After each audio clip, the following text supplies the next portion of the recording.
ओम साई राम। आप सभी साई भक्तों का इस साई प्रार्थना केंद्र पर स्वागत है। फिर आप सब से मिलकर मुझे बहुत खुशी हो रही है। आने वाली मकर संक्रांति की आप सभी को हार्दिक हार्दिक शुभकामनाएं। तो मैं आप सभी को इस वीडियो के माध्यम से बताना चाहती हूँ कि मकर संक्रांति के दिन हम बाबा की पूजा किस प्रकार कर सकते हैं। तो मैं अपने मन से ये कोई बात कह नहीं रही हूँ, क्योंकि मैं जो भी आपको बता रही हूँ वो श्री साई सच्चरित्र के अध्याय के माध्यम से ही आपको बताती हूँ। बाबा के साथ जो घटित हुआ है, बाबा के साथ जो उनके साथ भक्तों ने किस प्रकार उनके साथ मकर संक्रांति मनाई, उसका वर्णन मैं इस साई सच्चरित्र के माध्यम से आप सभी के साथ बांटना चाहती हूँ। तो अध्याय 28 पेज नंबर 1998। एक बार मकर संक्रांति के अवसर पर मेघा ने विचार किया कि बाबा को चंदन का लेप करूं तथा गंगा जल से उन्हें स्नान कराऊं। बाबा ने पहले तो इसके लिए अपनी स्वीकृति ना दी, परंतु उसकी लगातार प्रार्थना के उपरांत उन्होंने किसी प्रकार स्वीकार कर लिया। गोदावरी नदी का पवित्र जल लाने के लिए मेघा को 8 कोस का चक्कर लगाना पड़ा। वह जल लेकर लौट आया और दोपहर तक पूर्ण व्यवस्था कर ली। तब उसने बाबा को तैयार होने की सूचना दी। बाबा ने पुनः मेघा से अनुरोध किया कि मुझे इस झंझट से दूर ही रहने दो।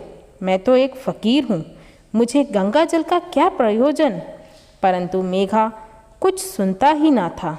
मेघा की तो यह दृढ़ धारणा थी कि शिव जी गंगा जल से अधिक प्रसन्न होते हैं, इसीलिए ऐसे शुभ पर्व पर अपने शिव जी को स्नान कराना हमारा परम कर्तव्य है।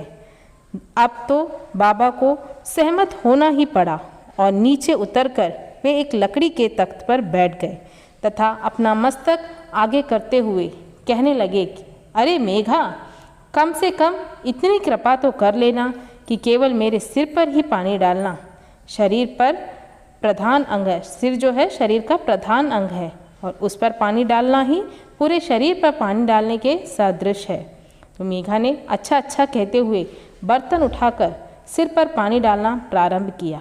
ऐसा करने से उसे इतनी प्रसन्नता हुई कि उसने उच्च स्वर में हर हर गंगे कहते हुए समूचे बर्तन का पानी बाबा के संपूर्ण शरीर पर उड़ेल दिया और फिर पानी का बर्तन एक और रखकर वह बाबा की ओर निहारने लगा।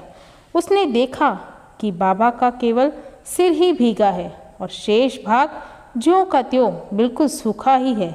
यह देख उसे बड़ा आश्चर्य हुआ। तो आप सभी भक्तों से मेरा अनुरोध है कि आप भी इसी मेघा की तरह अपने घर पर बाबा का चंदन का लेप कराकर उनका अभिषेक करें, उनको उन जल से नहलाएं।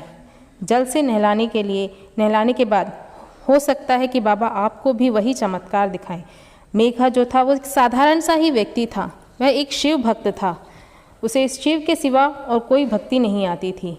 उसने बाबा को गंगा जल से नहलाया और बाबा को शिव के रूप में उसने पाया। तो इसलिए आप सभी भक्त भी मकर संक्रांति के दिन आपके घर पर यदि बाबा की मूर्ति हो तो आप उसे चंदन का लेप कीजिए और गंगा जल से नहलाइए, या साधारण जल ही आपके पास हो तो आप उस जल से बाबा को स्नान कराइए। स्नान करने के बाद उन्हें नई वस्त्र पहनाकर उन्हें आपसे जो भी हो सके आप वह भोग बाबा को लगा सकते हैं। तो आप सभी भक्तों को फिर एक बार मकर संक्रांति की हार्दिक हार्दिक शुभकामनाएं। इस गुरुवार को भी हमारे प्रार्थना केंद्र पर आप सभी की मनोकामना पूर्ति के लिए प्रार्थनाएं की जाएंगी। अगर आपकी भी कोई प्रार्थनाएं हों तो आप हमें हमारे व्हाट्सएप नंबर पर भेज सकते हैं। आप में से कई भक्तों ने हमें अपनी प्रार्थनाएं भेजी हैं जो हमने बाबा के समक्ष रखकर आपके लिए प्रार्थना की है। बाबा अवश्य आप सभी की मनोकामनाएं शीघ्र ही पूरी करेंगे, क्योंकि हमारे यहाँ पे ये प्रार्थना केंद्र ऐसा है जहाँ पे हम सामूहिक प्रार्थना करते हैं। आप सभी की मनोकामना पूर्ति के लिए हम यहाँ पर प्रार्थना करते हैं। बाबा अवश्य आपकी प्रार्थनाएं पूरी करेंगे। आप सभी सुखमय हो, आपका जीवन संतोषमय हो। ओम साई राम, ओम साई राम, ओम साई राम।